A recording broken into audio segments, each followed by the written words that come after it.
আসসালামু আলাইকুম রহমতুল্লাহি ওয়া বারাকাতুহু। আজ 14 আগস্ট।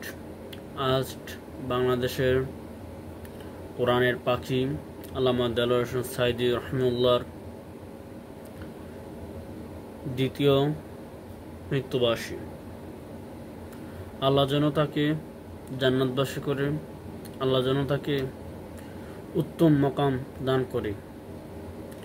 আমরা প্রত্যেকেই মৃত্যুর স্বাদ গ্রহণ করিতে হবে, কিন্তু আল্লামা সাঈদীর যে মৃত্যুটা হয়েছে সেটা গুপ্ত হত্যা বলা যায়। কিন্তু আজ তাহার মৃত্যুর 2 বছর হয়ে গেছে এবং গণ অভ্যুত্থানের 1 বছর হয়ে গেল। নতুন সরকার এখনো তার মৃত্যুর সুষ্ঠু তদন্ত হয়নি। এটা খুবই উদ্বেগজনক একটি বিষয়।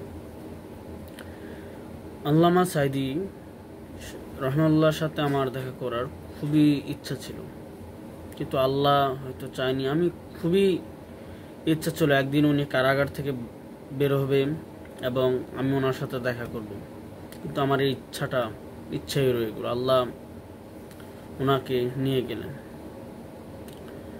আল্লাহ যেন ওনাকে জান্নাতবাসী করে এবং ওনার উপরে যারা নির্যাতন নিপীড়ন চালিয়েছে আল্লাহ তাদেরকে শাস্তি দিবেন।